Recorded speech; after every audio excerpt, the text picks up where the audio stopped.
हाँ तो मेरे लाडलो, कैसे हैं आप सभी लोग। स्वागत है आपका फिर से एक नए लेक्चर में। इससे पहले के लेक्चर्स में हम लोगों ने क्लास 12 की मैथमेटिक्स के इंटीग्रेशन की एक्सरसाइज 7.1 के एग्जाम्पल्स, क्वेश्चंस, फार्मूले और उनके डेरिवेशंस डिस्कस किए हुए हैं। और आज के इस वीडियो लेक्चर में हम लोग एक्सरसाइज 7.2 के क्वेश्चन नंबर 11 से लेकर क्वेश्चन नंबर 20 तक डिस्कस करेंगे। इससे पहले के लेक्चर में हमने क्वेश्चन नंबर 1 से लेकर 10 तक के क्वेश्चंस डिस्कस कर लिए थे। अगर आप चैनल पर नए हैं और आपने इससे पहले के वीडियो लेक्चर्स को नहीं देखा है तो वीडियो के डिस्क्रिप्शन में आपको प्लेलिस्ट का लिंक मिल जाएगा। आप आराम से उस लिंक पर जाकर प्लेलिस्ट को देख सकते हैं। शुरू से देखेंगे तो आपको फ़ायदा ये मिलेगा कि आप इजीली चीज़ों को समझ पाएंगे, क्योंकि आपकी अंडरस्टैंडिंग शुरुआत से ही बनती है। जब आप बिल्कुल बेसिक फार्मूले से समझना शुरू करते हैं चीज़ों को, तभी आपकी अंडरस्टैंडिंग बनती है।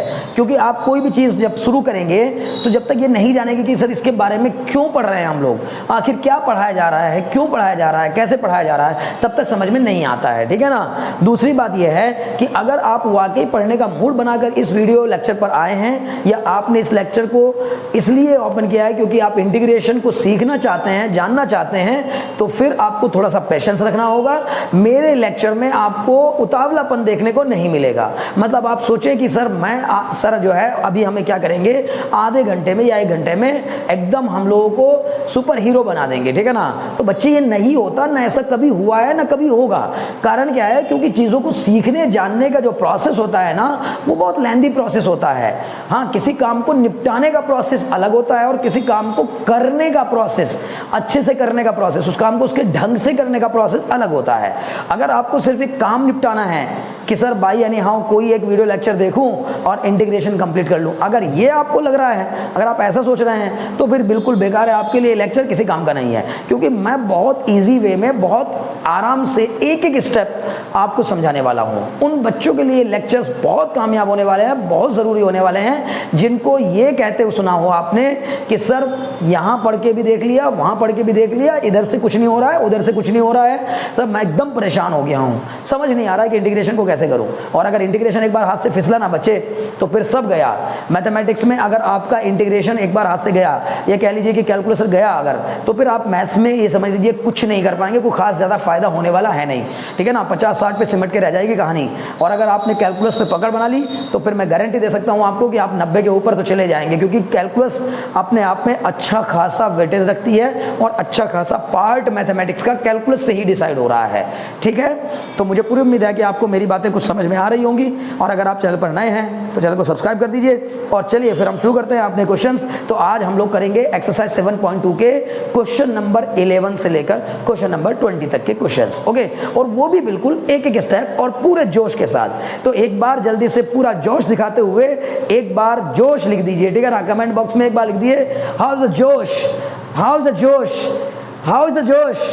क्लियर। चलिए ठीक है। तो मतलब कहने का ये है कि आप एक बार जोशीले अंदाज में आ जाइए, कॉपी किताब उठा लीजिए और मजे लेके पढ़ने की कोशिश करिए। आइए क्वेश्चन नंबर 11 को करते हैं। ठीक है ना। बच्चे क्वेश्चन नंबर 11 में क्या कहा गया है। क्वेश्चन नंबर 11 में कहा गया है कि इंटीग्रेट करिए x upon under root x plus 4 को, यानी कि मेरे को करना है i is equal to x upon under root x plus 4 dx। इसको मुझे इंटीग्रेट करना है। और अगर इसको इंटीग्रेट करना है तो इसका मीनिंग सीधा सा निकल के आता है कि मुझे क्या करना होगा, किसी ना किसी एक पर्टिकुलर टर्म को t मानना होगा। ठीक है। तो किसी एक टर्म को t मान लेंगे। और टी मानने का जो प्रोसेस है, अब मैं ये डायरेक्टली आपको यहाँ से क्यों बताना शुरू कर रहा हूँ कि किसी एक चीज़ को टी मान लेंगे, क्योंकि पहले के लेक्चर्स में हमने सब कुछ देखा हुआ है। जो बच्चा कॉन्टिन्यूसली लेक्चर देख रहा उसको तो लग रहा होगा सर एकदम हलवा है ना। तो अब इसमें से किसी एक को टी मानने पर बाकी बचा हुआ जो टर्म है वो डी टी में गायब हो जाता है। ठीक है। और मैंने आपको कई फंडे पहले बताए कि किसको मानना है टी, ये भी आपको ज़्यादा दिमाग नहीं लगाना पड़ेगा, आपको सोचना होगा। बताइए क्या फंडा बताया था। मैंने कहा था रूट के अंदर लिखा हुआ टर्म अगर बड़ा सा हो, लेंथी सा टर्म रूट के अंदर लिखा हो, तो उसको टी मान लो। और टी मानने से बाकी बचा हुआ टर्म अगर डी टी में चला जाए तो तुरंत मान लो, फिर देर मत लगाओ। तो इसको टी मानना मेरे लिए बेनिफिशियल हो सकता है, अभी बाद में बात करेंगे, लेकिन हो सकता है। दूसरी बात सर ने बताई थी कि डिनोमिनेटर में लिखी हुई चीज़ें अगर गायब कर सको, इंटीग्रेशन के क्वेश्चन में से अगर डिनोमिनेटर को गायब कर सको तो बहुत बेहतर हो सकता है। तो इसका मतलब इसको गायब करने की कोशिश की जा सकती है। 2 बातें बता दी। ठीक है। फिर तीसरी बात यह है कि अगर डिनोमिनेटर में 2 या 2 से ज़्यादा टर्म लिखे हों तो उसको सिंगल टर्म में कन्वर्ट करने की कोशिश करो, ठीक है। बात समझ में आ रही है? मैंने सारे फंडे बताए हैं कि आखिर कैसे दिमाग में आएगा कि किसको टी मानना है, ठीक है। तो अभी देखिए नीचे वाले टर्म को मैंने वही कहा कि इसको मैं सिंपल बनाने के लिए इसको टी मान लेता हूँ। तो लेट x + 4 = t, तो मैंने x + 4 को t मान लिया। अगर x + 4 को t माना तो x की वैल्यू क्या आ जाएगी, ऊपर वाले x की वैल्यू आ जाएगी t - 4। अब x को जब आपने t माना है तो इसको डिफरेंशिएट करेंगे, और जब इसको डिफरेंशिएट करेंगे तो सर ये हो जाएगा dx = चलिए dx नहीं लिखते, पहले सीधे लिखते हैं x का डिफरेंशिएशन 1, t का क्या हो जाएगा dt/dx। वैसे जब आप ज़्यादा करने लगेंगे ना ध्यान से तो आप डायरेक्ट लिखा करेंगे, जैसे मैं यहाँ भी d लिख रहा था ना तो वो इसलिए लिख रहा था क्योंकि मैं सीधे dx = dt लिखना चाहता था। लेकिन अभी चलिए मैं आपको आराम से बताता हूँ। तो dx का इंटीग्रेशन हो गया 1, सॉरी dx का डिफरेंशिएशन हो गया 1, t का हो गया dt/dx। इसको इधर ले गए तो ये हो जाएगा dx = dt, यानी कि इस dx की जगह पे तो आ जाएगा dt, और इस x की जगह पे आ जाएगा t - 4, और इस रूट की जगह पर आ जाएगा t, ठीक है ना, रूट के अंदर लिखे हुए टर्म की जगह पर t, और ये मेरे काम का बन जाएगा क्वेश्चन। तो मैंने क्वेश्चन को बदल कर क्या लिखा बताइए, x की जगह पर क्या लिख दूंगा t - 4 अपॉन रूट के अंदर क्या लिख दूंगा t, और dx की जगह पर क्या लिख दूंगा dt। तो क्वेश्चन कुछ बदल के ऐसा हो गया। चलिए जी हो गया। अब क्या करेंगे, अब सर हम करेंगे i = अब इसको थोड़ा सा अलग अलग तोड़ देंगे क्योंकि एक सिंगल टर्म बन गया है, तो इसको हम तोड़ेंगे t/√t, और ये बनेगा -4/√t, और ये क्या हो जाएगा पूरे का यहाँ पर फिर dt। बोलो बात समझ में आ रही कि नहीं। अब क्या होगा, i = इसको ऊपर ले जाएंगे, ये हो जाएगा t की पावर। बताओ रूट को तो हम क्या लिख सकते हैं, रूट को हम 1/2 पावर लिख सकते हैं ना, तो t की पावर 1 है और नीचे t की पावर 1/2 है। चलो लिख ही देता हूँ एक बार, स्टेप बाय स्टेप करते हैं क्वेश्चन। फिर ये क्या हो जाएगा -4/t की पावर 1/2 dt। ओके, ये यहाँ पर क्या है 1/2 है, ठीक है। अब क्या हो जाएगा i = इसको ऊपर लेके जाएंगे, तो अगर बेस सेम हो, जैसे यहाँ भी बेस t है, यहाँ भी बेस t है, तो बेस सेम हो तो डिवाइड में पावर माइनस हो जाती है। तो t की पावर सर ये हो जाएगा 1 - 1/2 -4, t की पावर सर ये हो जाएगा -1/2 dt। ओके चलिए जी, तो क्या हो जाएगा i = इसको लिखूंगा t की पावर -1/2, सिर्फ 1 में से 1/2 गया तो 1/2 -4 t की पावर -1/2 और dt। अब इसको इंटीग्रेट कर देंगे, बोलिए कैसे करेंगे इंटीग्रेट। t की पावर 1/2 का इंटीग्रेशन हो जाएगा t की पावर 3/2/3/2 प्लस इस माइनस कितना 4, t की पावर बताइए कितना है ये -1/2, तो t की पावर -1/2 का क्या हो जाएगा t की पावर -1/2 + 1 अपॉन -1/2 + 1। मतलब कौन सा फॉर्मूला लगा रहे हैं, सबसे पहला फॉर्मूला इंटीग्रेशन ऑफ x की पावर n dx = x की पावर n+1 अपॉन n+1। तो ये हो जाएगा t की पावर 1/2 अपॉन 1/2 प्लस c। इसको और सिंप्लीफाई कर लीजिए तो इसको लिख पाएंगे सर i = कितना, ये 2/3 ऊपर चले जाएगा, ये हो जाएगा 2/3, और ये हो जाएगा t की पावर 3/2। फिर माइनस का ये जो 1/2 है ये 2 ऊपर चल जाएगा, तो ये हो जाएगा सर -8 t की power 1/2 plus c। Okay, i = अगर मैं चाहूँ तो इसको लिख सकता हूँ 2/3 t की पावर। t किसको माना था हमने, t माना था हमने x + 4 की पावर। अच्छा इसमें एक और चीज़ भी कर सकते हैं हम, यहाँ देखो t की पावर 3/2 है, यहाँ t की पावर 1/2 है, तो इन दोनों में से क्या कॉमन आ रहा है, बोलो इन दोनों में से कॉमन आ रहा है सर t की पावर 1/2। देखिए t की पावर 1/2 इसमें भी है और t की पावर 1/2 इसमें भी है, तो इसमें से मैंने t की पावर 1/2 कॉमन ले लिया, तो फिर यहाँ पे क्या बचेगा अभी अच्छा t की पावर 2/3 में से क्या क्या कॉमन आ रहा है पूरा ले सकते हैं हम लोग अगर चाहें, तो हम इसको लिखेंगे सिर्फ t की पावर 1/2, यहाँ t की पावर 1/2 कॉमन लेंगे, t की पावर 1/2 क्या बचेगा बच्चे, यहाँ बच जाएगा 2/3 और t की पावर 1 बच जाएगा 1, और माइनस में यहाँ पर बताओ क्या बच जाएगा, यहाँ पर बच जाएगा सर 8। क्लियर है, प्लस c हो जाएगा। अब बताओ i = t की पावर 1/2, t किसको माना था आपने, t माना था x + 4 को, तो ये हो जाएगा सर x + 4 की पावर 1/2, और ये हो जाएगा सर 2/3 × x + 4 माइनस कितना हो जाएगा सर 8।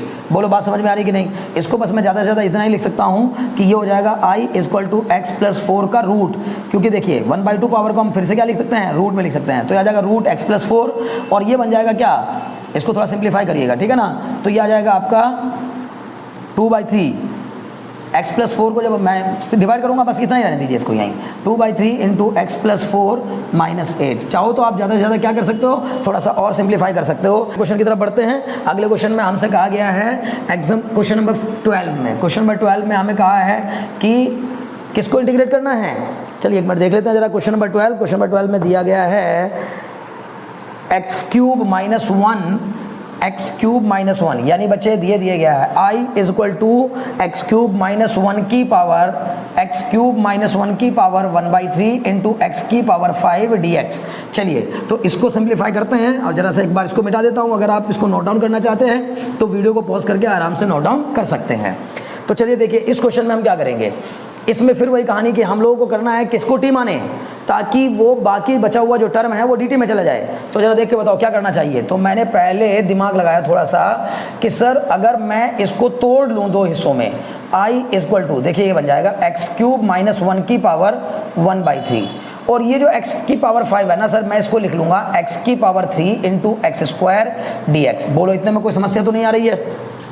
इसमें देखिए साफ साफ दिखाई दे रहा है कि सर अगर मैं इस वाले टर्म को t मान लूँ, इस वाले टर्म को ध्यान से देखिएगा, इसको t मानूंगा तो x क्यूब का डिफरेंशिएशन आ जाएगा 3x स्क्वायर, यानी कि इसके dt में जाने के चांस बढ़ जाएंगे। और इसको t मानूंगा तो ये भी t में कन्वर्ट होने लगेगा क्योंकि ये क्यूब बन गया है। ठीक है, तो अब मैं क्या करूँगा, मान लिया मैंने, देखिए ठीक है ना, क्या मान लिया, let x cube minus one is equal to t. तो बताओ एक्स क्यूब का कितना हो जाएगा 3x स्क्वायर माइनस 0 बराबर कितना हो जाएगा dt/dx डिफरेंशिएशन। तो ये हो जाएगा 3x square into d x is equal to d t, यानी कि x square into d x is equal to dt/3, यानी ये जो एक्स स्क्वायर और ये जो डी एक्स है ये दोनों मिलकर तो क्या बन गए dt/3। और ये टर्म बताइए क्या बन गया, ये बन गया t। और ये क्या हो जाएगा सर, इसकी भी चिंता मत करो, देखो यहाँ से भी आ जाएगा एक्स क्यूब की वैल्यू अगर मैं यहाँ से निकालूंगा तो वो आ जाएगी सर t+1। तो बस बड़ा बेहतरीन सा क्वेश्चन बन गया। अब ये देखिए क्या कहलाएगा, ऐसे लिख लेंगे i इज इक्वल टू, क्या लिखेंगे बताओ, इसको क्या लिखेंगे, इसको लिखेंगे t की पावर 1/3, t की पावर 1/3, ठीक है। और इसको लिखेंगे क्या, x क्यूब को t+1, तो इसको लिख देंगे ब्रैकेट में t+1।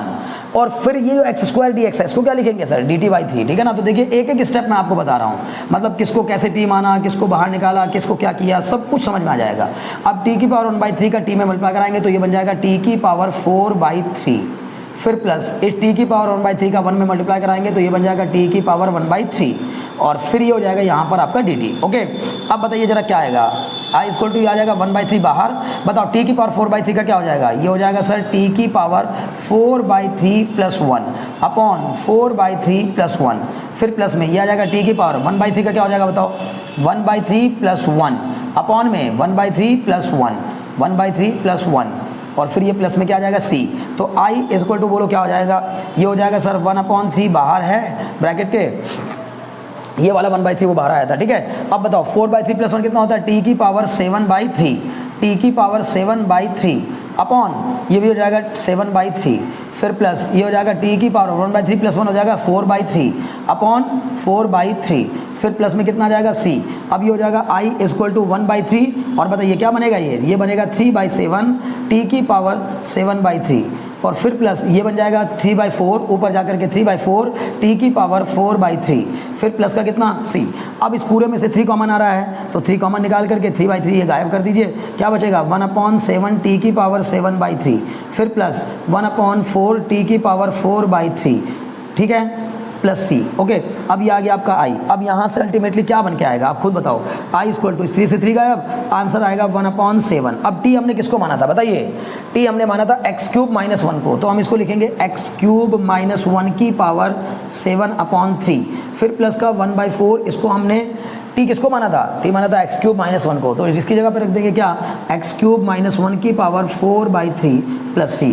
उम्मीद है बात समझ में आ गई होगी, यही आंसर है आपका, ठीक है ना। तो क्वेश्चन नंबर 11 भी आपको बड़ी आसानी समझ में आ गया होगा, क्लियर। देखिए थोड़ा सा एक चीज़ और ध्यान रखनी है, इंडेफिनिट इंटीग्रेशन में क्या होता है जनरली कि आंसर कई बार मैच नहीं करते आपके, क्योंकि आपने कोई और तरीका अप्लाई किया, किसी ने कोई और तरीका अप्लाई किया, लेकिन फिर भी और कभी कभी ऐसा होता है कि आपने एक स्टेप पहले छोड़ दिया, आंसर शीट में आंसर किसी एक स्टेप आगे तक ले जा रखा है, ठीक है। तो जहां तक सिंप्लीफाई हो सके मैक्सिमम वहां तक सिंप्लीफाई करिए और फिर आंसर मैच कराने की कोशिश करिए, गारंटीड आपको आंसर मिल जाएगा, क्योंकि इंटीग्रेशन तो यहीं तक है बस, इससे ज़्यादा इसको आगे सिंप्लीफाई करने की जरूरत नहीं है, यही आंसर आपको आंसर शीट में मिलेगा। अगर थोड़ा बहुत इधर उधर मिल रहा है तो कोशिश करिएगा कि उसको जरा सा मैनिपुलेट करके थोड़ा बहुत आगे, हो सकता है थोड़ा बहुत आगे सिंप्लीफाई करने के बाद एग्जैक्टली आप उसी आंसर तक पहुंच जाए जो आपको एक्सरसाइज में मिला होगा, क्लियर। चलिए तो आगे बढ़ते हैं हम लोग, ठीक है, क्वेश्चन नंबर 13 की ओर। क्वेश्चन नंबर 13 में क्या कहा गया है, क्वेश्चन नंबर 13 में कहा गया है, देखिए बढ़िया क्वेश्चन नंबर 13, ठीक है ना। इसमें कहा है इंटीग्रेट करिए, किसको इंटीग्रेट करिए, बोला है एक्स स्क्वायर अपॉन, यानी कि एक्स स्क्वायर अपॉन क्या दिया गया है, 2 + 3x क्यूब का 2 + 3x क्यूब का होल क्यूब। जरा देखिए यही है क्या। अच्छा आपको एक बात और बता दूं मैं कि हम लोग न्यू एनसीईआरटी को फॉलो कर रहे हैं, मतलब जो अभी नया एडिशन आया ना एनसीईआरटी का उसको फॉलो कर रहे हैं। तो हो सकता है कि आपके पास पुरानी किताब हो और उस किताब से आपके क्वेश्चंस मैच ना कर रहे हो, मतलब आगे पीछे होंगे, क्वेश्चन तो वही हैं, बस इतना ही हुआ है कि कुछ क्वेश्चंस कम कर दिए हैं, किसी में कुछ क्वेश्चंस एक दो ऐड कर दिए, ठीक है ना। तो क्वेश्चन का सीक्वेंस बदल गया, बस नंबर बदल गया है। तो इसलिए बेहतर तो ये होगा कि आप नई एनसीईआरटी लेकर के बैठिए, और अगर आपके पास नई एनसीईआरटी नहीं है पुरानी है तो तब भी कोई दिक्कत नहीं है, क्योंकि क्वेश्चन तो मैं यहाँ लिख ही दे रहा हूँ ना। और मेन मकसद तो यही है ना कि क्वेश्चन सीखने को मिल जाए कि क्वेश्चन सॉल्व कैसे करना है, ठीक है। तो इसका मतलब है क्वेश्चन भी मैं लिख रहा हूँ, उनको सॉल्व भी कर रहा हूँ। तो आप क्वेश्चन नंबर 13 को ऐसे लिख लेंगे, I = x² upon 2 + 3x cube का होल क्यूब। 3x क्यूब का होल क्यूब दिया गया है हमें क्वेश्चन में, ठीक है। अब बच्चे इसमें किसको टी मान लें, ये जो टर्म दिखाई दे रहा है साफ साफ दिख रहा है, क्योंकि मैं अगर इसको टी मानूंगा ना, इसको मानूंगा तो फायदा कुछ नहीं है, क्योंकि ये बन जाएगा 2 + 3t। वैसे ये होगा कि इसको टी मानने से ये गायब हो जाएगा, बट ये नीचे तो बड़ा बेकार सा बन जाएगा ना। और उससे अच्छा है कि मैं पूरे को ही टी मान लूँ, क्योंकि पूरे को टी मानने से भी वही बात बन रही है। तो 2 + 3x का क्यूब = t मैंने मान लिया। अगर इसको टी माना तो बताइए 2 का कितना हो जाएगा 0, डिफरेंशिएशन करते हैं यहाँ पर। तो 2 का डिफरेंशिएशन 0, 3 कांस्टेंट है बाहर, x क्यूब का कितना हो जाएगा 3x² = dt/dx। बात समझ में आ रही होगी। ये हो गया 9x² dx = dt। इसका मतलब यहाँ से आ जाएगा x² × dx = dt/9। बोलो बात समझ में आई कि नहीं आ गई। चलिए तो फिर आगे बढ़ते हैं, ठीक है ना। अगले क्वेश्चन में देखिए क्या करेंगे। अब हम इस x² और dx की जगह तो लिख देंगे dt/9। मतलब हमारा जो क्वेश्चन है बदल कर क्या हो गया, देखिए ये जो टर्म था ये तो बन गया t, ये टर्म तो बन गया t, ठीक है ना। इसको मिटाइए मत, ये हो जाएगा 1/t की पावर, है ना। इसको मैंने t माना था तो t की पावर कितना हो जाएगा 3, 1/t की पावर 3। और ये जो x² और dx है ये मिलकर बन गया क्या आपका dt/9। तो फिर I = 1/9 को बाहर रखिए, ये वाला 1/9 था ये तो बाहर आ गया, और इस t की पावर 3 को ऊपर ले जाकर लिख दिए t की पावर -3 dt, ठीक है ना, t की पावर -3 dt। अब ये कितना हो जाएगा 1/9 को बाहर रखा, t की पावर -3 का हो जाएगा t की पावर -2/-2। बोलो कैसे आया ये, देखना चाहूँगा कौन कौन बताएंगे। मैं इसको बता नहीं रहा हूँ कैसे किया मैंने ये। अगर आप में से जिन जिन लोगों को ये समझ में आया तो उनको लिखना है यस, बस खाली यस लिख दोगे तो भी आ जाएगा। अगर यस लिख दोगे तो भी समझ में आएगा, यस अंडरस्टैंड ऐसे लिख दिया तो भी मैं समझ जाऊंगा कि आपकी बात समझ में आई थी। तो I = क्या हो जाएगा, अब ये -2 को बाहर ले गए तो ये आ जाएगा -1/18, ये 9 2 18, तो -1/18 और t की पावर -2 को नीचे ले जाकर लिख सकते हैं 1/t² + c। सब मिला जुला कर ये आपका बनेगा -1/18t² + c। अब t की बस वैल्यू रख देनी है उठा करके, क्या आ जाएगा -1/18। t किसको माना था मैंने माना था t किसको 2 + 3x क्यूब को मैंने t माना था। तो 2 + 3x क्यूब का क्या आ जाएगा बोलिए बच्चों, होल स्क्वायर प्लस c, यही आंसर है, ठीक है ना। तो ये क्वेश्चन नंबर 13 हो गया। चलिए क्वेश्चन नंबर 14 की तरफ बढ़ते हैं। अगर आराम से क्वेश्चन को नोट डाउन करिए और रिलैक्स रहिए, ठीक है ना, कोई दिक्कत वाली बात नहीं है। क्वेश्चन नंबर 14 में देखिए क्या कहा गया है। क्वेश्चन नंबर 14 में कहा गया है कि इंटीग्रेट करिए, बढ़िया सा क्वेश्चन, ठीक है ना। क्वेश्चन नंबर 14 एक बेहतरीन सा क्वेश्चन है, ठीक है ना। क्या कहा गया इसमें कहा गया है इंटीग्रेट 1/x log x की whole power m, log x की होल पावर m, ये कहा गया है, ठीक है। और यहाँ पर ये इंटीग्रेशन का साइन लगा दिया, मतलब सिंबल। तो इसको हम ऐसे लिख लेंगे I = 1/x × log x की पावर m dx। अब बताओ इसमें किसको t माने, तो ये तो एकदम आसान है, साफ साफ दिखाई दे रहा sir. Let log x = t, इस log x को t मान लेंगे। अगर इसको t मान लिया तो 1/x जो है वो गायब हो जाएगा। तो 1/x = क्या हो जाएगा dt/dx। log x अगर t के इक्वल है तो डिफरेंशिएट करने पर 1/x आएगा, t का dt/dx आएगा, ये हो जाएगा 1/x × dx = dt। यानी इस 1/x और dx की जगह पर लिख देंगे dt, तो ये जाएगा 1/t की पावर m। इसको मैंने t माना था ना, log x को मैंने t माना था, तो t की पावर m हो गया 1/t की पावर m, और ये 1/x और dx मिलकर क्या हो गया dt। तो अगले स्टेप में क्या लिखूंगा, अगले स्टेप में लिखेंगे कि ये हो जाएगा सर I = 1/t की पावर m को ऊपर ले जाके लिख सकते हैं t की पावर -m, और ये हो जाएगा dt। बोलो बात समझ में आ रही है कि नहीं आ रही है, बिल्कुल आ रही है सर। तो I = कितना हो जाएगा, t की पावर -m को इंटीग्रेट करेंगे तो वो आ जाएगा t की पावर -m + 1/-m + 1, फिर प्लस का c। I की जगह पे इसको रख दीजिएगा। तो t बताओ, t क्या है, t किसको माना था log x को, तो ये बन गया सर log x की पावर 1-m। 1-m कैसे लिख दिया, क्योंकि -m + 1 लिखो या 1-m बात एक ही है, और नीचे भी क्या लिख दिया 1-m + c। बस अगर चाहो तो यही आंसर छोड़ दो, चाहो तो यही आंसर छोड़ दो, और चाहो तो हो सकता है कि बुक में कुछ अलग आंसर दिया गया हो, यानी कहने का मतलब यह है कि इसको नीचे ले जाकर के लिखा गया हो। अगर इसको नीचे ले जाकर लिखेंगे तो ये जो माइनस यहाँ से कॉमन लूँगा, ये नीचे जाकर के क्या हो जाएगा m-1, मतलब इस पूरे में से माइनस कॉमन लूँगा। बस देखिए मैं बताता हूँ, इसको मैं लिख सकता हूँ क्या, log x की होल पावर कितना, अगर मैं यहाँ से देखिएगा, अब मैं ये वाले स्टेप नहीं, मैं तो यहीं छोड़ूंगा इसको, मेरे हिसाब से तो बस यही आंसर हो गया। लेकिन मे भी पॉसिबल कि बुक में कुछ और दिया हो। मैं आपको यही समझाना चाहता हूँ कि आप इससे घबराया मत करो। अगर आप स्टेप बाय स्टेप क्वेश्चन सही करते जा रहे हैं तो इस बात से मत घबराइए कि आंसर में क्या दिया गया। एक बार जाके देखिए, हो सकता है कि आपने एक स्टेप पहले छोड़ा हो क्वेश्चन का आंसर, और हो सकता है बस एक स्टेप बाद उसका आंसर लिखा हो, ठीक है ना। तो डरिए मत कि आंसर मैच नहीं कर रहा है सर। और वैसे भी कई बार इंडेफिनिट इंटीग्रेशन के आंसर्स मैच नहीं करते, ठीक है ना, एकदम एग्जैक्टली मैच नहीं करते, ठीक है ना। थोड़ा सा हो सकता है आपने कोई और पैटर्न अप्लाई किया, किसी दूसरे ने कोई और पैटर्न अप्लाई किया, क्वेश्चन का आंसर दोनों का सही होगा, परेशान होने की जरूरत बिल्कुल नहीं पड़ेगी, ठीक है ना। तो बताइए, ये अगर मैं यहाँ से बता रहा हूँ, यहाँ से तो t की पावर में से मैंने क्या कॉमन ले लिया, अगर मैंने यहाँ माइनस कॉमन ले लिया तो ये बचेगा बच्चे क्या, m-1 बचेगा ना, और ये तो जाएगा 1 - m ही, ठीक है ना, प्लस c। अब मैं इसको क्या कर दिया, बस इसको मैं ले जाऊँगा नीचे, तो ये आ जाएगा 1/1 - m बाहर, और t की पावर को नीचे ले जाकर लिखा होगा 1/, ये माइनस की पावर है, नीचे आके प्लस हो जाएगी, तो ये आ जाएगा t की पावर m-1 प्लस c। बोलो बात समझ में आएगी नहीं। और बस अल्टीमेटली आंसर में क्या लिख दोगे, i = 1/1 - m, और ये क्या हो जाएगा, ये हो जाएगा 1/t, हमने किसको माना था, log x को, तो 1/log x की पावर m-1 प्लस c। हो सकता है कि यहाँ तक आंसर लेके जाए, वैसे तो मेरे हिसाब से यहीं छोड़ दोगे तो भी कोई दिक्कत नहीं है, ठीक है ना।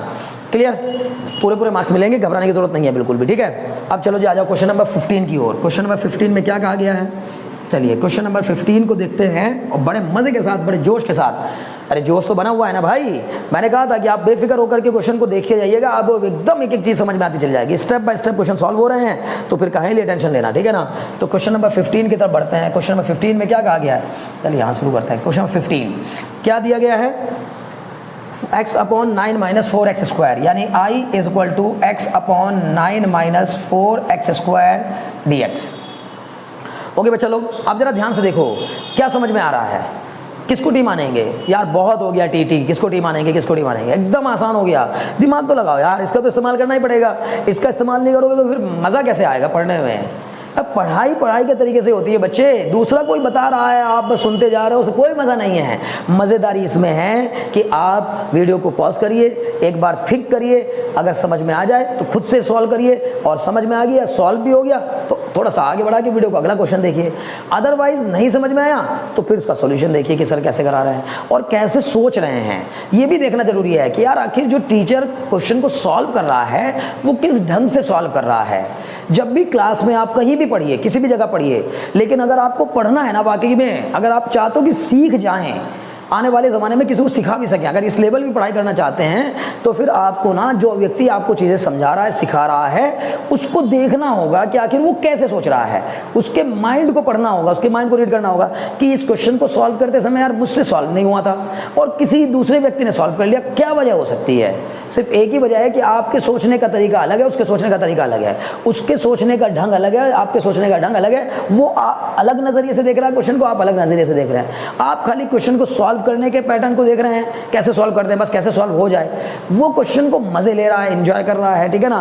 तो ये देखना जरूरी है जब भी आप कहीं पढ़ रहे हो क्लास में बैठ करके, तो क्वेश्चन को सॉल्व करते समय टीचर को रीड करिए कि टीचर कैसे सोच रहा है, उसकी थिंकिंग कैसे काम कर रही है, ठीक है ना। थॉट प्रोसेस कैसे आ रहा है, कैसे इनके दिमाग में आ गया कि इसको ये करना है, इसको ऐसे करना है, इसको ऐसे लेना है, ठीक है ना। अगर ऐसा करेंगे तो मैं आपको गारंटी दे सकता हूं कि आप पढ़ाई को एंजॉय करने लगेंगे। पढ़ाई बहुत बढ़िया चीज़ है बच्चे, मज़ा आता है, एक बार पढ़ के तो देखिए ढंग से, ठीक है, मज़ा आने लगेगा। चलिए तो अब यहाँ पर क्या करेंगे, नीचे वाले टर्म को टी मानेंगे। Let 9 - 4x² = t। अगर मैंने इसको t माना तो 9 का डिफरेंशिएशन 0, माइनस का 4 कांस्टेंट है बाहर रखो, x² का डिफरेंशिएशन 2x = बच्चे dt/dx। ये हो जाएगा माइनस का 8x dx, माइनस का 8x dx = dt। लेकिन मेरे को चाहिए केवल x dx। देखिए तो x dx = कितना हो जाएगा, माइनस का dt/8। तो कुल मिलाकर मैं इस x dx की जगह पे तो लिख दूंगा 1/8 dt, ठीक है ना। तो यानी कि क्वेश्चन कुछ ऐसे रूप में आ जाएगा, ये तो बन जाएगा 1/, ये पूरा टर्म तो मैंने माना था t, तो ये हो जाएगा 1/t, और ये x और ये dx का मल्टीप्लीकेशन होकर के आ जाएगा आपका क्या, माइनस dt/8। तो सब मिला जुलाकर ये क्या आ जाएगा, माइनस का 1/8 बाहर, 1/t dt। तो सब मिला जुलाकर आपको आंसर मिलेगा क्या बच्चे, तो मैं कहूँगा i = देखिए आई इक्वल टू माइनस का 1/8 log mod t प्लस सी, बस आपको उठा करके वैल्यू रख देनी है किसकी, log t। तो ये आ जाएगा माइनस का 1/8 log mod t किसको माना है हमने, 9 - 4x² को माना है प्लस सी, ठीक है ना, खत्म, यही आंसर है। यानी कि आंसर आपको क्या मिला, माइनस का 1/8 log mod क्या आया, 9 - 4x², 9 - 4x² प्लस सी, यही आपका आंसर है, ठीक है ना, दौड़ते हुए आंसर आ गया। मुझे पूरी उम्मीद है बात समझ में आ गई होगी। चलिए क्वेश्चन नंबर 16 की ओर चलते हैं। एकदम आसान सा क्वेश्चन था ये भी, और आसानी से आपको समझ में भी आ गया। क्वेश्चन नंबर 16 में कहा गया है e की पावर 2x प्लस 3 को इंटीग्रेट करना है, ठीक है ना। ये रहा आपका question number 16, i equal to e की पावर 2x प्लस 3 dx। तो पहले मैं क्या करूँगा, अब यहाँ पर e की पावर x है तो चिंता का कोई विषय नहीं है, हमने e की पावर x का इंटीग्रेशन पढ़ा है। e की पावर x का इंटीग्रेशन होता है e की पावर x, तो e की पावर 2x प्लस 3 का इंटीग्रेशन भी क्या हो जाएगा, i इक्वल टू, मैं इसको लिख दूंगा, देखिए इसमें भी बड़ा आसान सा है, अगर यहाँ e की पावर t हो जाए तो कितना अच्छा होगा, e की पावर t अगर हो जाए t तो कितना अच्छा हो जाएगा, क्योंकि e की पावर t का होता है e की पावर t, सीधे सीधे। तो मैं कहूँगा let 2x plus 3 is equal to t। अगर मैंने 2x प्लस 3 को t मान लिया तो x का हो जाएगा 1, 3 का 0 बराबर कितना हो जाएगा, dt बाई dx। तो ये आ जाएगा sir 2dx is equal to dt। इसका मतलब है कि आ जाएगा dx is equal to dt by 2। उम्मीद है बात समझ में आ रही होगी, ठीक है ना। अब अगर इतना समझ में आ गया तो क्वेश्चन का रूप बदलकर कैसा हो गया, ये हो जाएगा e की पावर t dt बाई 2। इस 1/2 को बाहर निकाल लेंगे तो ये आ जाएगा 1/2 e की पावर t dt। अब बताओ जरा क्या आएगा बच्चे, ये आ जाएगा 1/2 i is equal to 1/2 e की पावर t, आपने किसको माना था, 2x प्लस 3 को, तो ये आ जाएगा e की power 2x plus 3 plus c, ठीक है ना। e की पावर t का तो e की पावर t होता है ना, तो सीधे सीधे e की पावर t आ जाएगा। मतलब मैं यहाँ भी बता सकता हूँ, देखिए e की पावर t आ जाएगा, e की पावर t dt, और 1/2 क्या था बाहर, तो ये हो जाएगा 1/2 e की पावर t प्लस c। अब आप 1/2 e की पावर t की जगह पे क्या रख दोगे, e की power 2x plus 3 2x plus 3 plus c, ठीक है ना, यही आंसर है। ओके, उम्मीद है बात समझ में आ रही होगी, ठीक। चलिए क्वेश्चन नंबर 17 की ओर चलते हैं। क्वेश्चन नंबर 17 में क्या क्या गया, मिटा दो इसको, भाई वाह मज़ा आ गया। चलिए तो क्वेश्चन नंबर 17 को भी देख लेते हैं। क्वेश्चन नंबर 17 में क्या कहा है, क्वेश्चन नंबर 17 कह रहा है sir i is equal to x upon e की पावर x² अपॉन e की पावर x² dx। चलिए जी ठीक है, करते हैं। तो अब इसमें किसको t मान लूँ, अगर इस x² को t मान लेता हूँ तो मुझे मज़ा आ जाएगा। तो मैंने क्या किया, let x² is equal to t। बताइए x² का क्या हो जाएगा, differentiation 2x is equal to dt by dx। तो बच्चे क्या हो जाएगा, 2x dx is equal to dt। समझ में आ रही है बात ना, अरे दिक्कत तो नहीं हो रही है, दिक्कत कैसी सर, टेंशन कैसी, कोई टेंशन नहीं है। तो ये क्या आ जाएगा, x dx is equal to dt by 2। अब तो सारी टेंशन खत्म, अब तो मैथमेटिक्स की टेंशन ओवर, बस अब एक एक चीज़ समझ में आने वाली है, ठीक है। तो x dx is equal to dt by t। तो i इज इक्वल टू क्या हो जाएगा बच्चे, ये हो जाएगा 1 अपॉन e की पावर t। बोलो कैसे हुआ, बोलो बोलो बोलो। ये मैंने e की पावर x² को t माना था ना, तो x² का हो गया t, तो e की पावर t, और ये x और dx मिलकर क्या बन जाएंगे, dt बाई 2, ठीक है ना। समझ में आ रही बात, तो इसको भी हटा दूंगा, यहाँ बचेगा सिर्फ क्या, 1 अपॉन e की पावर t, और ये हो जाएगा dt बाई 2, ठीक है। अब इसको मैं कैसे लिखूंगा, इसको लिखूंगा i is equal to 1 upon 2 को बाहर ले लो, 1 अपॉन e की पावर t को भी ऊपर ले जाकर के लिख दो, e की पावर माइनस t dt। वैसे तो देखो e की पावर माइनस t का डायरेक्ट होता है e की पावर माइनस t अपॉन -1, लेकिन मैं एक बार फिर सब्स्टिट्यूट करके आपको बताऊंगा कि आखिर वो अपॉन में -1 कहाँ से आया सर, जो आप बता रहे हैं, क्योंकि e की पावर t का डायरेक्ट होता है e की पावर t, पर e की पावर माइनस t का तो डायरेक्ट कोई फॉर्मूला नहीं होता, तो उसके लिए क्या करना पड़ेगा, फिर से सब्स्टिट्यूशन लगाना पड़ेगा। तो चलिए फिर से यहाँ पर एक सब्स्टिट्यूशन लगाते हैं, और क्या करते हैं, लेट, फिर कहूँगा आपको लेट e की power minus t is equal to m। कुछ भी मान लो यार, जो मन करे मान लो, नहीं e की पावर माइनस t को नहीं, सिर्फ t को मानिए, माइनस के t को क्या मान लीजिए, m। लेट माइनस t को हमने m मान लिया। इससे क्या फ़ायदा मिलेगा, इससे फ़ायदा सर ये मिलेगा कि ये पावर पॉजिटिव हो जाएगी, ठीक है। तो अब क्या हो जाएगा, ये हो जाएगा आपका, देखिए माइनस t को m मानने पर इसको हम अब किसके रेस्पेक्ट में लेकिन डिफरेंशिएट करेंगे, x के, सॉरी t के रेस्पेक्ट में, t के रेस्पेक्ट में। तो ये हो जाएगा -1 इज इक्वल टू, ये हो जाएगा आपका dm बाई dt। तो अब की बार ये आ जाएगा माइनस का dt is equal to dm। समझ पा रहे हो ना मेरी बात? तो इसका मतलब यहाँ से dt इक्वल टू क्या आ जाएगा, माइनस dm। बोलो बात समझ में आएगी नहीं? मैं एक और तरीका बताऊंगा इसका, ठीक है ना, घबराने की जरूरत नहीं है, ठीक है। तो अभी देखिए क्या आ जाएगा, dt equal to minus dm। अब इसकी जगह पर रखेंगे i इक्वल टू 1/2 e की पावर माइनस t की जगह पर क्या रख दूंगा, m, और इसकी जगह पे क्या रख दूंगा, dt की जगह पर माइनस dm। तो ये माइनस का तो बाहर आ गया है, तो हो गया माइनस का 1/2 और भैया बन गया e की पावर m dm। अब तो आप समझ गए होंगे कि e की पावर x dx बराबर e की पावर x होता है, तो e की पावर m dm बराबर क्या हो जाएगा, e की पावर m हो जाएगा, e की पावर m प्लस c, ठीक है। अब m की वैल्यू रखिए उठा करके आंसर में, अभी आंसर नहीं आया, i इक्वल टू 1/2 माइनस का 1/2 e की पावर m की जगह पे क्या रखोगे, माइनस t, ठीक है, minus t, clear, t m की जगह पर माइनस टी, तो ये आ गया e की पावर माइनस टी और प्लस सी। फिर इसको मैं चाहूँगा तो ऐसे लिख दूंगा माइनस का 1/2 माइनस का 1/2 और ये e की पावर माइनस टी को नीचे ले जाके पावर बना दूंगा प्लस, तो ये जाएगा e की पावर प्लस टी और फिर प्लस सी, फिर ये हो जाएगा माइनस का 1/2 e की पावर t क्या था, t इक्वल टू था एक्स स्क्वायर, तो आंसर आएगा माइनस का 1/2 e की पावर एक्स स्क्वायर प्लस सी। यही इसका आंसर है, दौड़ते हुए आपको आंसर मिल गया। बढ़िया क्वेश्चन था, 2 बार सब्स्टिट्यूशन लगाया तब जाकर के क्वेश्चन सॉल्व हुआ। घबराने की जरूरत नहीं है, देखने में बहुत छोटा लग रहा था, ठीक है ना, एकदम बहुत छोटा सा क्वेश्चन, लेकिन थोड़ा अच्छा क्वेश्चन था ये, ठीक है ना, कोई मुश्किल नहीं है, समझ में आपको आ रहा होगा, कोई दिक्कत नहीं है, ठीक है ना बच्चे। अगर समझ में आ रहा है, वाकई में आप एंजॉय कर रहे हैं ना, तो वीडियो को भाई उन बच्चों तक जरूर पहुंचाइए जिन बच्चों को डिफिकल्टी महसूस हो रही है। दोस्तों, मेरे प्यारो, मेरे लाडलो, शेयरिंग ही केयरिंग होती है। अगर आप किसी का ख्याल रखना चाहते हैं, किसी का ध्यान रखना चाहते हैं, तो उनके साथ चीज़ें शेयर करिए, उनको उनकी डिफिकल्टीज़ में, उनकी मुश्किलों में, उनकी परेशानियों में काम आइए। अगर आपको लगता है कि आपकी वजह से किसी एक की भी हेल्प हो सकती है तो ज़रूर करिए, जहाँ तक हो सके करिए, कोशिश करिए, ठीक है ना, एक दूसरे की हेल्प करिए, ठीक है। तो अगर आपको लगता है कि कोई वाकई में नीडी है, किसी को यार इन वीडियो लेक्चर से फ़ायदा हो सकता है, किसी को अभी एग्जाम्स देने हैं बोर्ड के, तो उनको बोर्ड के एग्जाम्स देने के लिए एनसीईआरटी के क्वेश्चन सॉल्व करने आने ही चाहिए, तो उन तक ये वीडियो लेक्चर्स जरूर पहुँचाइए, शेयर करिए इन वीडियो लेक्चर्स को, मैक्स टू मैक्स लोगों तक पहुँचाने की कोशिश करिए, ठीक है, जहाँ से जहाँ तक हो सके। चलिए आगे बढ़ते हैं अगले क्वेश्चन की तरफ। क्वेश्चन नंबर 18, क्वेश्चन नंबर 18 में क्या कहा गया है, क्वेश्चन नंबर 18 में कहा गया है कि e की power sine inverse x upon 1 plus x square को इंटीग्रेट करिए, ठीक है ना। किसको इंटीग्रेट करना है बच्चे, देखिए ये रहा question number 18। i is equal to क्या दिया है क्वेश्चन में, एक बार देख लेते हैं, e की पावर tan इनवर्स x है, ओके, e की power tan inverse x upon 1 plus x square dx, ये दिया गया है। अब ये तो देख के ही समझ में आ रहा होगा कि किसको t मानना है, ठीक है ना। क्यों आ रहा होगा देखते समझ में, भाई जिसको डिफरेंशिएशन के फॉर्मूले याद है ना, उसके लिए इंटीग्रेशन बाय सब्स्टिट्यूशन एकदम आसान है। बस निचोड़ कर दिया मैंने, एकदम सबसे आखिरी लेवल की बात बताई है। अगर आप चाहते हो कि इंटीग्रेशन बाय सब्स्टिट्यूशन आपको इजीली हो जाए, आपका कोई भी क्वेश्चन इंटीग्रेशन बाय सब्स्टिट्यूशन का ना छूटने पाए, तो आपको क्या करना चाहिए, डिफरेंशिएशन के सारे फॉर्मूले बड़े मजे के साथ याद कर लेने चाहिए।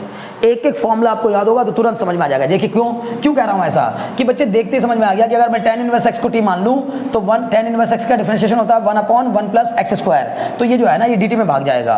तो बस मुझे मजा आ गया, ऐसे ही आपको भी मजा आने लगेगा जब आपको फॉर्मूले याद हो जाएंगे। तो let tan inverse x is equal to t, तो tan इनवर्स x का डिफरेंशिएशन होता है 1 अपॉन 1 plus x square is equal to dt by dx।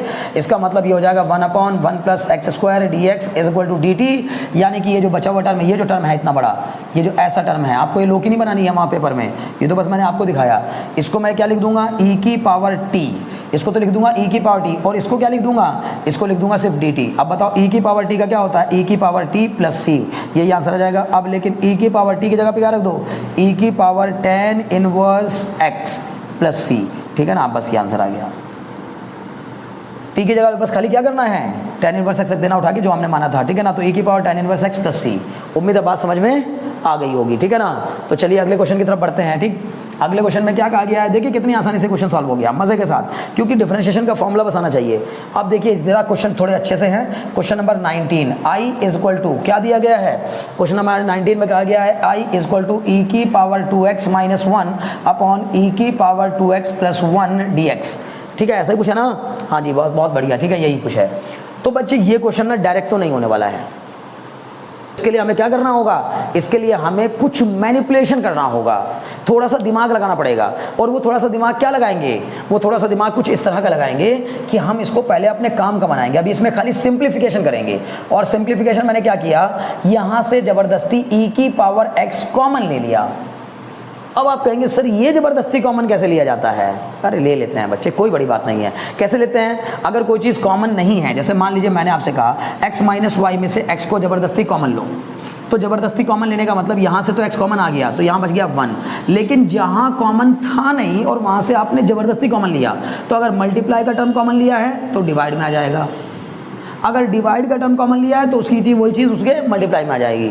अब देखिए आप जरा इस ब्रैकेट को खोल के देखिएगा, ऊपर वाला ही टर्म बनेगा, तो इसको ज़बरदस्ती कॉमन लेना कहते हैं। तो मैंने यहाँ पर ज़बरदस्ती कॉमन लिया, e की पावर x को जब ज़बरदस्ती कॉमन लिया तो यहाँ पे बच गया e की पावर x।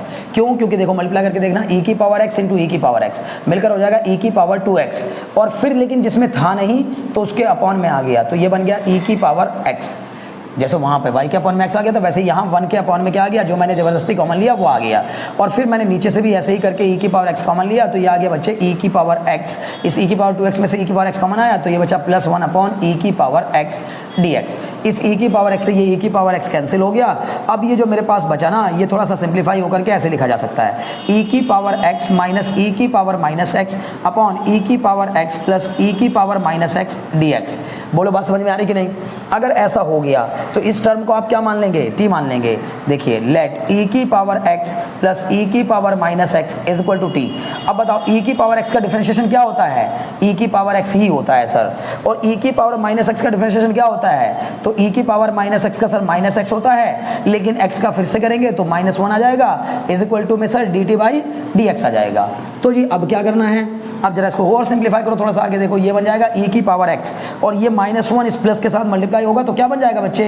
e की पावर माइनस x। तो e की पावर x माइनस e की पावर माइनस x इनटू में क्या आ जाएगा ब्रैकेट में यहाँ dx is equal to dt। अब देखिए ये जो पूरा ऊपर वाला टर्म है ना, ये जो ऊपर वाला टर्म है, देखो ध्यान से, देखो ध्यान से, इतने को ध्यान से देखो, क्या ये और वो सेम बन रहा है? e की पावर x माइनस e की power minus x dx, e की पावर x माइनस e की power minus x dx is equal to dt। तो इसका मतलब है बच्चे कि ये dt हो गया। चलो जी, और जो नीचे वाला टर्म है उसको मैंने क्या माना है? t। तो दी मजे का आ गया। i इज इक्वल टू, बताओ मेरा क्वेश्चन बदल कर क्या हो गया? ठीक है, ये तो मैंने आपको सिखाया था जबरदस्ती कॉमन लेना, इसको हटा देता हूँ। ठीक है, तो यहाँ पर क्या आ जाएगा? 1 अपॉन t। ये जो टर्म है, ये जो टर्म है, इसको मैंने t माना था, तो ये आ गया 1 अपॉन t, और ऊपर वाला जो टर्म है पूरा का पूरा वो बन गया क्या? dt। तो बस i is equal to 1 upon t का इंटीग्रेशन बताओ जल्दी से बच्चे क्या होता है? log mod t plus c। तो फिर i इज इक्वल टू कितना आ जाएगा? ये आ जाएगा log mod e की पावर, t को क्या लिख दूंगा? t की जगह पे लिख दूंगा e की पावर x माइनस e की power minus x plus c। यही आंसर है। ठीक है ना? बोलो बात समझ में आ रही है कि नहीं आ रही है? एकदम मज़े के साथ, वेरी गुड। चलिए ठीक है, तो फिर वो मज़ा आ गया। अभी आगे बढ़ते हैं। ठीक है, अगले क्वेश्चन की तरफ अगर हम बढ़ेंगे तो अगले क्वेश्चन में क्या कहा गया? अगला नेक्स्ट क्वेश्चन है क्वेश्चन नंबर 20, और आपकी इंतजार की घड़ियां भी थोड़ी सी कम होती जा रही हैं। बस क्वेश्चन नंबर 20 करने के बाद आज के लेक्चर को विराम देंगे। घबराने की जरूरत नहीं है बिल्कुल भी। अगले लेक्चर में हम लोग 21 से लेकर क्वेश्चन नंबर 30 तक के क्वेश्चन डिस्कस कर लेंगे, या हो सकता है कि पूरी एक्सरसाइज एक ही बार में डिस्कस कर दें इसके बाद वाले में। ठीक है ना? तो चलिए देखते हैं क्या होगा क्वेश्चन नंबर 20 में। क्वेश्चन नंबर 20 में कहा गया है i is equal to e की पावर 2x प्लस e की पावर माइनस 2x अपॉन में, नहीं प्लस नहीं है, यहाँ पर माइनस है, माइनस e की पावर माइनस 2x अपॉन में e की पावर 2x प्लस e की पावर माइनस 2x dx। अरे अरे अरे अरे अरे, ये क्या हो गया? ये क्या हो गया? ये तो मज़ा आ गया सर, ये तो अभी पहले वाले क्वेश्चन के जैसा ही बन गया, एकदम एग्जैक्टली पहले क्वेश्चन के जैसा बन गया ना। तो फिर इसके लिए क्या करना होगा? इसके लिए सर अभी आप हम पे छोड़ दीजिए। ऐसे कह रहे हो ना सर, ये आप हम पे छोड़ दिए, हम कर लेंगे। अरे कर लोगे ना बच्चे? अरे कर लोगे भाई, कर लोगे, बस थोड़ा सा माइंड का इस्तेमाल करना है बच्चे। क्लियर है ना? चलिए ठीक है, तो अब नीचे वाले टर्म को क्या करेंगे? नीचे वाले टर्म को t मानेंगे। अभी तो हमने किया था 2 मिनट पहले, तो e की पावर 2x बिल्कुल इसी जैसा था ना, बस यहाँ ये 2 2 2 2। अब ये मत कहना कि सर एक काम करिए ना, ऊपर से 2 नीचे से 2 कॉमन लेकर के क्या कर दीजिए? गायब। इतना ज़्यादा आसान भी मत करिए, ठीक है ना, कि कहीं ऐसा ना हो कि सब कुछ ही गायब हो जाए। ठीक है, पता लगा मार्क्स भी गायब हो जाए, कहानियाँ ही गायब हो जाए, सब कुछ गायब हो जाए, ऐसा नहीं करना है। क्योंकि बच्चे ऐसे ऊपर से कॉमन नहीं आ सकता, नीचे से कॉमन इस तरह नहीं आ सकता, ज़बरदस्ती भी लेके कॉमन नहीं आ सकता। ठीक है ना? तो अब क्या करेंगे? लेट कर लेंगे। किसको लेट कर लेंगे? e की पावर x, e की पावर 2x, नीचे वाले टर्म को e की पावर 2x प्लस e की पावर माइनस 2x को t मान लेंगे।